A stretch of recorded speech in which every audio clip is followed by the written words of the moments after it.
ప్రియులారా, మరొకసారి బెతెస్దా ప్రార్థన మందిరము హౌసింగ్ బోర్డ్ కాలనీ నుండి ప్రత్యక్షమయ్యే ఈ టీవీ వాక్య ప్రత్యక్షత కార్యక్రమానికి ప్రభువైన యేసుక్రీస్తు నామములో మీకు ఆహ్వానం తెలియజేస్తున్నాం. మరి చాలా కాలంగా మనం ధ్యానించేటువంటి అంశము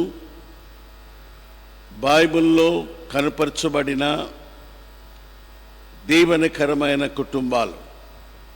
ఈ దినం మనం మరొక దీవెనకరమైన కుటుంబాన్ని గురించి నేర్చుకుంటాం. ఈ దినం నేర్చుకునేటువంటి కుటుంబము ఫిలోమోను కుటుంబము. ఈ ఫిలోమోను కుటుంబానికి అపోస్తలుడైన పౌలు ఒక పత్రిక రాశాడు. ఇది వ్యక్తిగతమైన పత్రిక, పర్సనల్ ఎపిసోడ్. హెబ్రీ పత్రికకు ముందుండేది ఫిలెమోను పత్రిక. ఈ యొక్క పత్రికలో మొదటి 2 పేరాలో ఫిలెమోను యొక్క కుటుంబాన్ని గురించి, ఫిలెమోను యొక్క ఆత్మీయత సేవను గురించి రాస్తున్నాడు. మరి ఫిలెమోను కుటుంబంలో ఫిలెమోను సహోదరి అయిన అర్కిప్ప, మరి ఆ ఇంట్లో ఉన్నటువంటి యవనస్తుడైన సహోదరి అయిన అఫియా. అర్కిప్ప యవనస్తుడు. అంటే వీరెవరు, వారి కుటుంబాల్లో వీరికి ఏంటి సంబంధం అనేది మనకు వివరం ఇవ్వలేదు. కానీ మనకు అర్థమయ్యేది ఏంటంటే ఫిలెమోను యొక్క భార్య అఫియా, వారి కుమారుడు అర్కిప్పు అని నేర్చుకుంటాం. అనగా భార్య, భర్తలు, కుమారుడు. అంతేకాదు, వారి ఇంట ఉన్న సంఘం అన్నాడు. 4వది, వారి ఇంట వారు 3 ఉన్నారు, వారి ఇంట సంఘం ఉంది. అంతేకాదు, మరొక వ్యక్తి వారి ఇంటిలో దాసుడుగా ఉంటూ మరి పారిపోయి ఖైదీగా పట్టబడినట్టుగా 3వ పేరాలో మనం చూస్తాం. ఆయన పేరు ఒనేసిము. ఈ ఒనేసిము ఒకప్పుడు ఫిలెమోను కుటుంబములో దాసుడుగా ఉంటూ వచ్చాడు. ఆ తర్వాత ఒనేసిము మరి కుటుంబమును ఏ విధంగానూ ఒక విధంగా నష్టపరిచి పారిపోయి పట్టబడి ఖైదీలో ఉంచబడ్డాడు. మరి అదే ఖైదీలో పౌలు కూడా ఉన్నట్టుగా మనం చూస్తాం. మరి ఈ కుటుంబాన్ని గురించి ఇది మనం చూచేటువంటి క్లుప్తముగా కుటుంబ పరిస్థితులు. ఈ కుటుంబాన్ని గురించి మనము 2 భాగాలుగా నేర్చుకుంటాం. మొదటి భాగం పార్ట్ 1 ఈ దినము నేర్చుకుంటాం. పార్ట్ 2 వచ్చే వారం నేర్చుకుంటాం. పార్ట్ 1లో ఫిలెమోను, తన కుటుంబము, సంఘము, తన ఆత్మీయత, తన గురించి పౌలు చెప్పిన 7 విషయాలు మనం నేర్చుకోబోతున్నాం. వచ్చే వారములో మరి ఒనేసిమును గురించి నేర్చుకుంటాం. మరి పౌలు రాసిన ఫిలెమోను పత్రికల గురించి కూడా క్లుప్తంగా నేర్చుకుంటాం.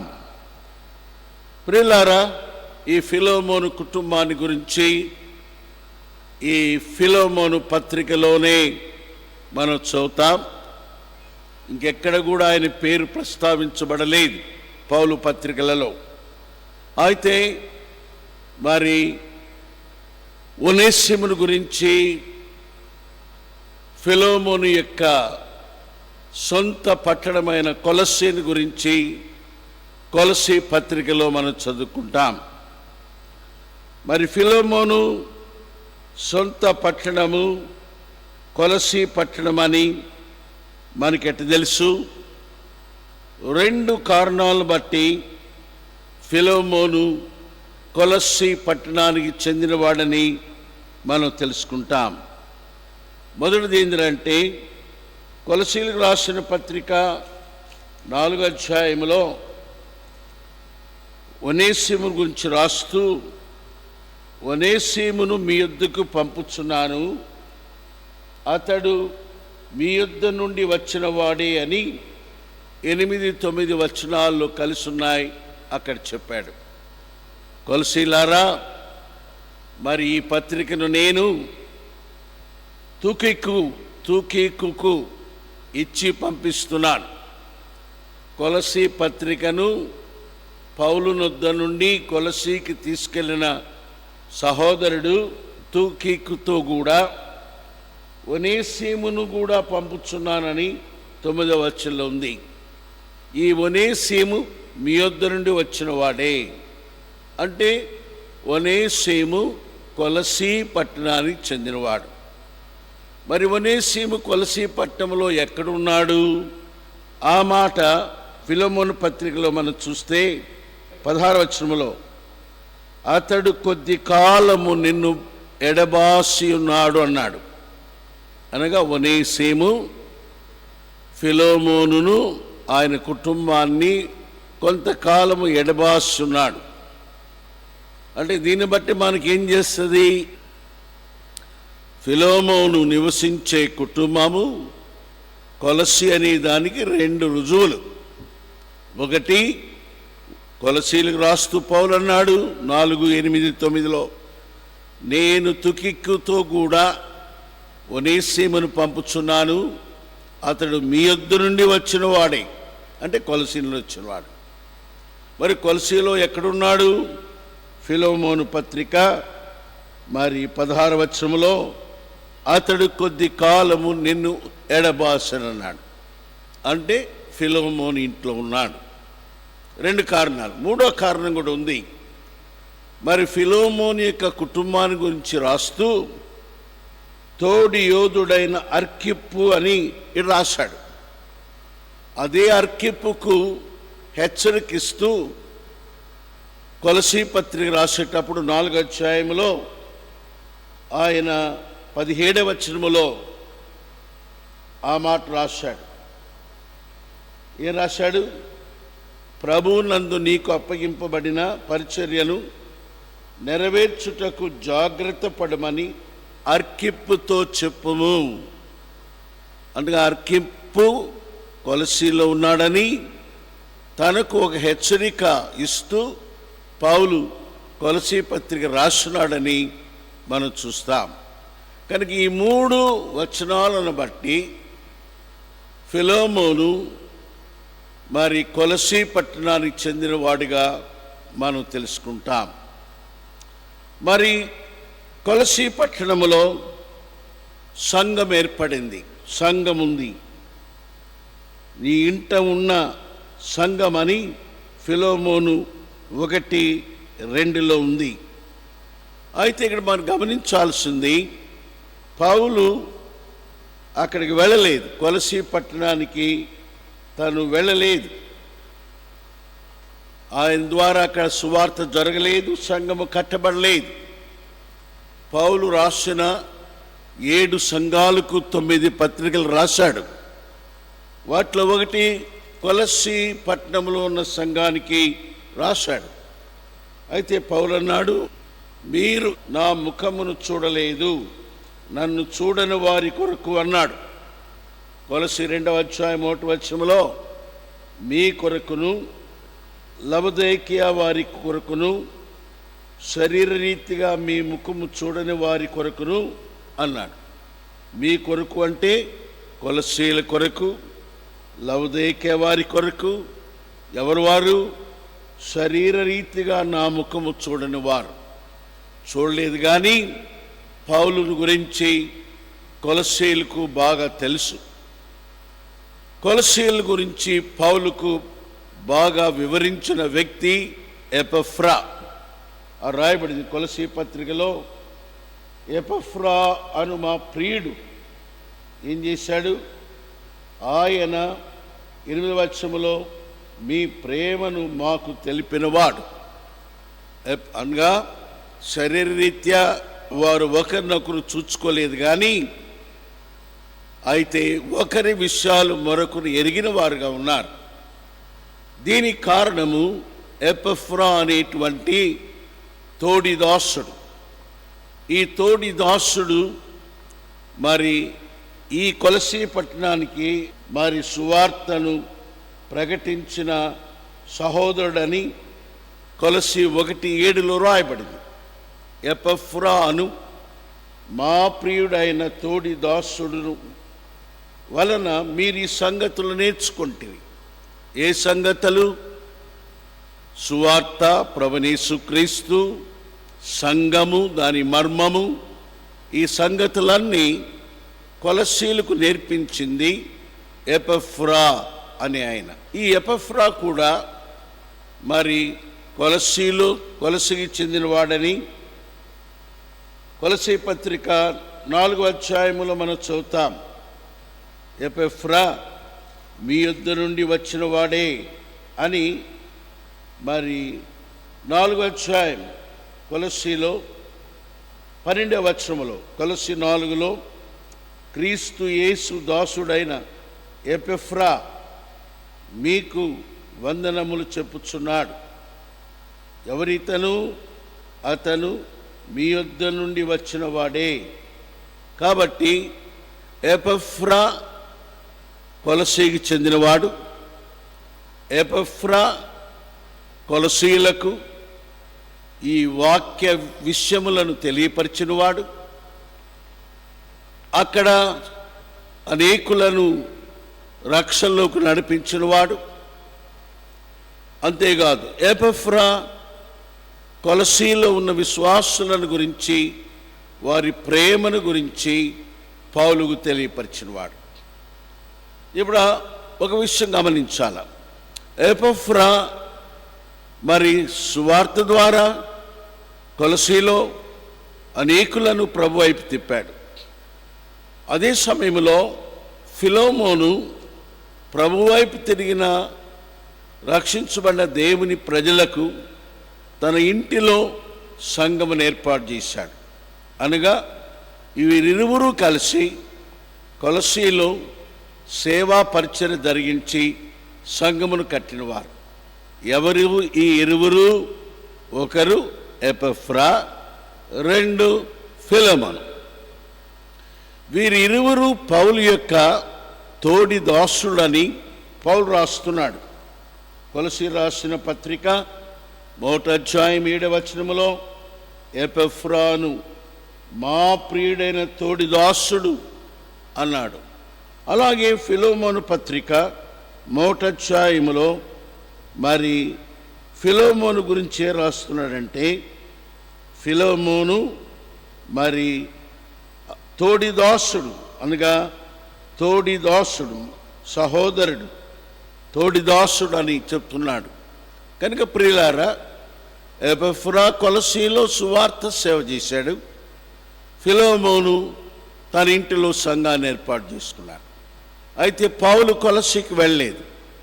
ఇక్కడ ఒక సందేహము, వివరణ ఏంటంటే, మరి పౌలు కొలసీకి వెళ్ళకపోతే ఈ ఎపఫ్రాయు మరియు ఫిలోమోను పౌలు ద్వారా నేర్చుకున్న సంగతులు మరి ఎలాగో కొలసీలకు చెప్పారు?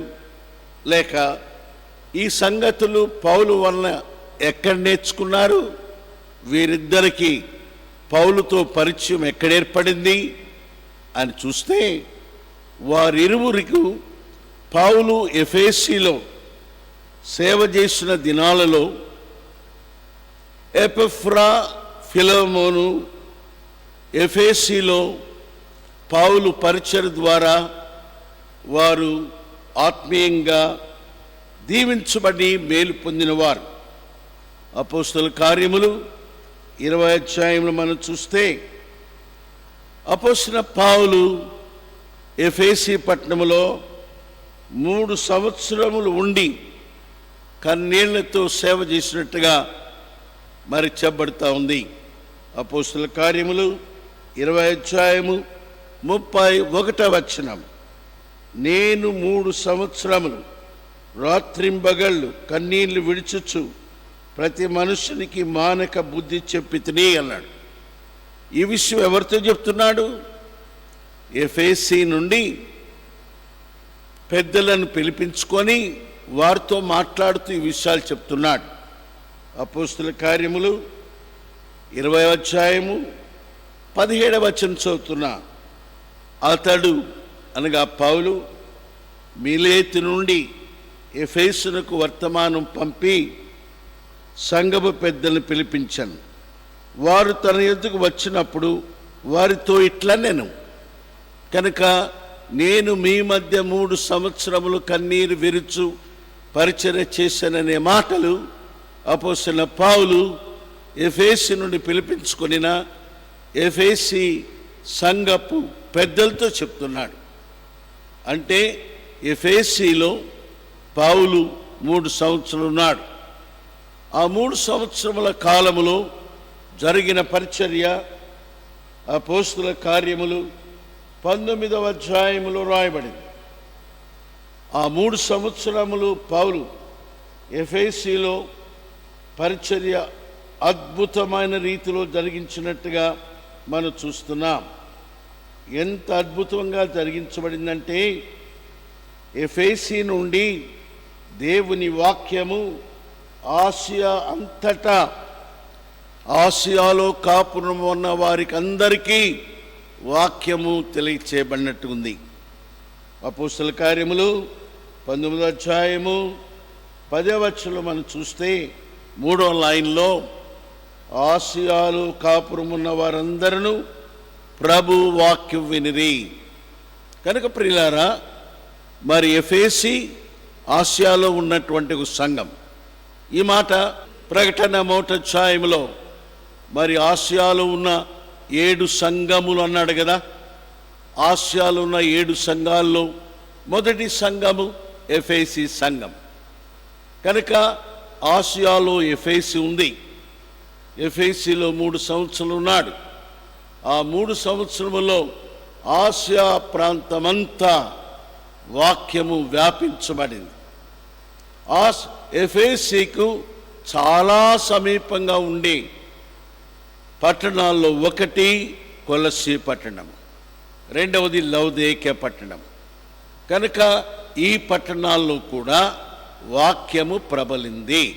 తను వెళ్ళలేదు, కానీ ఎఫెసీలో తనున్నప్పుడు తన ద్వారా మేలు పొందిన, రక్షణలోకి వచ్చిన, సేవలో ఏకీవించి బలపరచబడిన అనేకులలో 2, ఒక ఆయన ఎపెఫ్రా, 2 ఫిలోమోను. వీరిరువురు కొలస్సీలో మరి సంఘము ఏర్పడేదానికి కారణమయ్యారు. ఆ తర్వాత మరి ఈ పౌలు ఫిలోమోను కుటుంబాన్ని గురించి మరి 3 గురించి చక్కగా చెప్తున్నాడు. ఫిలోమోను గురించి, ఆయన భార్య అయినటువంటి అఫియాను గురించి, మరి ఆయన కుమారుడైన అర్కిప్పును గురించి రాస్తున్నాడు. అఫియా సహోదరి అయిన అఫియా, యోధుడైన అర్కిప్పు.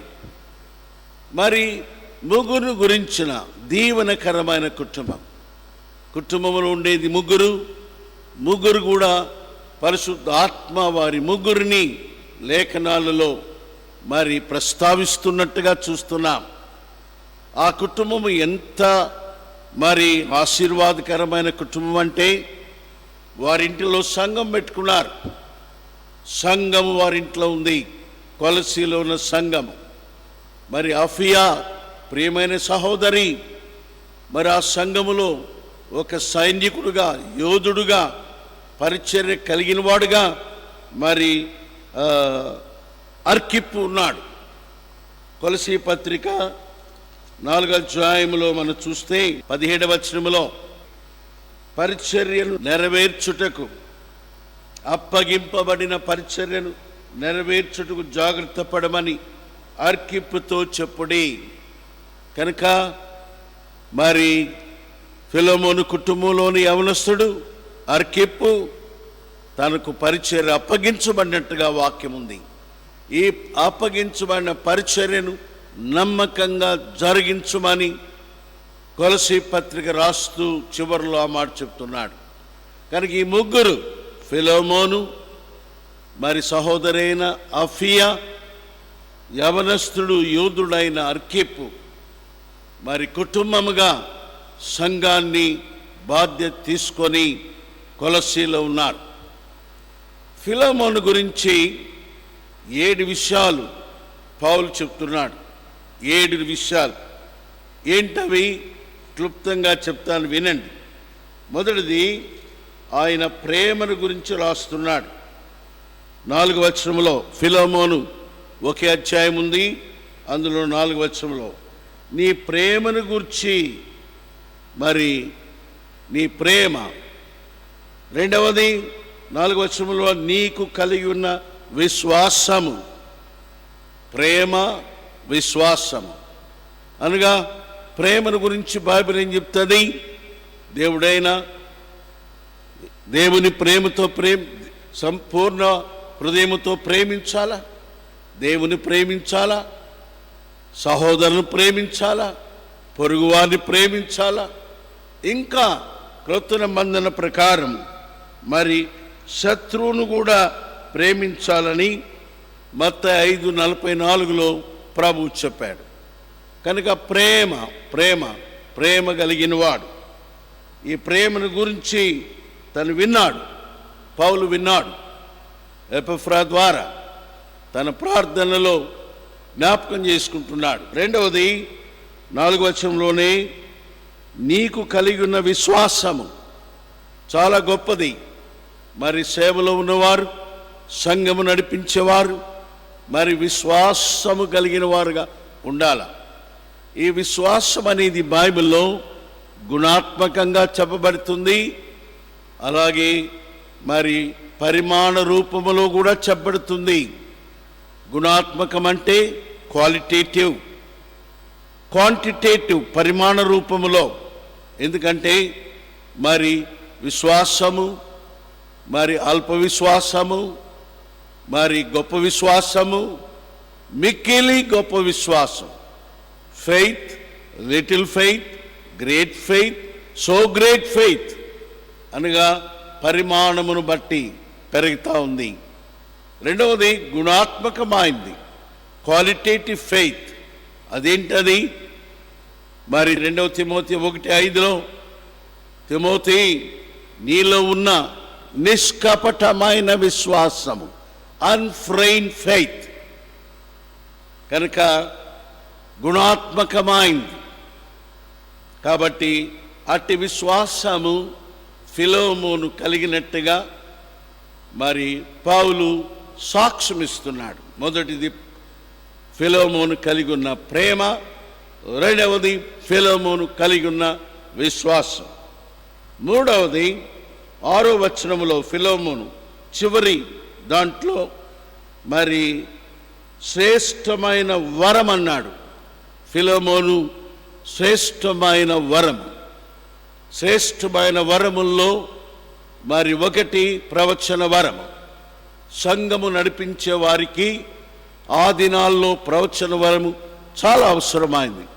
ఎందుకంటే ఆ దినాల్లో క్రొత్త నిబంధన లేఖనాలు లేవు. సంఘము కూడి వచ్చిన సంఘానికి బోధ ఇవ్వాలంటే ఎవరికి ప్రవచన వరం ఇచ్చారో వారు లేచి నిలవబడి బోధ చేసేవాళ్ళు. కనుక అట్టి ప్రవచన వరాన్ని తాను కలిగి ఉన్నట్టుగా రాస్తున్నాడు. ఇది మూడవది.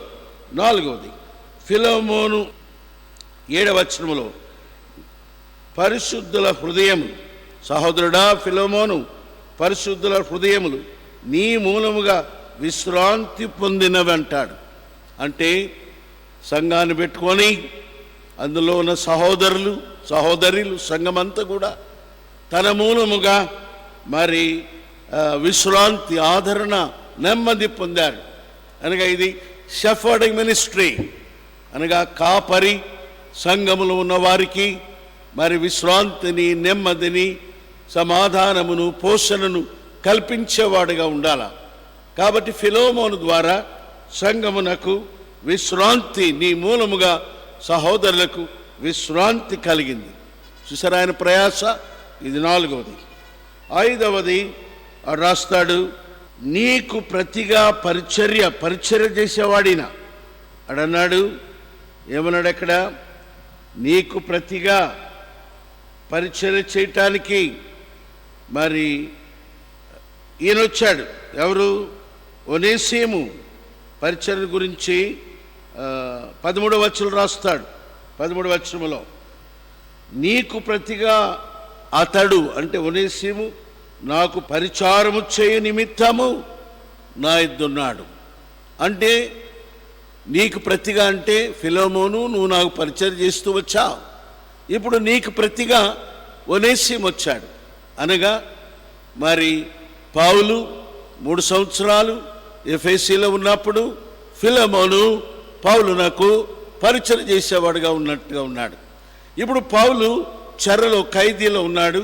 ఖైదీలో మరి పౌలుకు పరిచయం చేసిన వాడు ఒనేసిము. అనగా ఫిలోమోనుకు ప్రతిగా కనుక పరిచారము చేసేవాడు. ఇది 5వది. ఆయన గురించి మనం నేర్చుకుంటున్నాం. మరి 6వది ఏంటంటే మరి ఆయన మరి 21వ వచనంలో నేను చెప్పిన దానికంటే నీవు ఎక్కువగా చేస్తావు, నీవు నా మాట విందువన్నీ నెరుగుదును. అనగా మంచి విధేయత కలిగిన జత పనివాడు. దైవజనుడైన పౌలుకు తాను చెప్పింది మరి చేసేవాడు. ఎంతకంటే నేను చెప్పిన దానికంటే నువ్వు ఎక్కువ చేస్తావు, నా మాటను వింటావు. ఇది ఇట్టి జత పనివారు అవసరం. ఒక మనను ప్రభులోకి నడిపించి మన సేవలో ముందున్నటువంటి మరి దైవజనులకు సంపూర్ణ విధేయత కలిగి ఉండటం ద్వారా సంఘములో మనము క్షేమాన్ని తీసుకొస్తాం. లేకపోతే సంఘములో విభజనలనే వస్తాయి.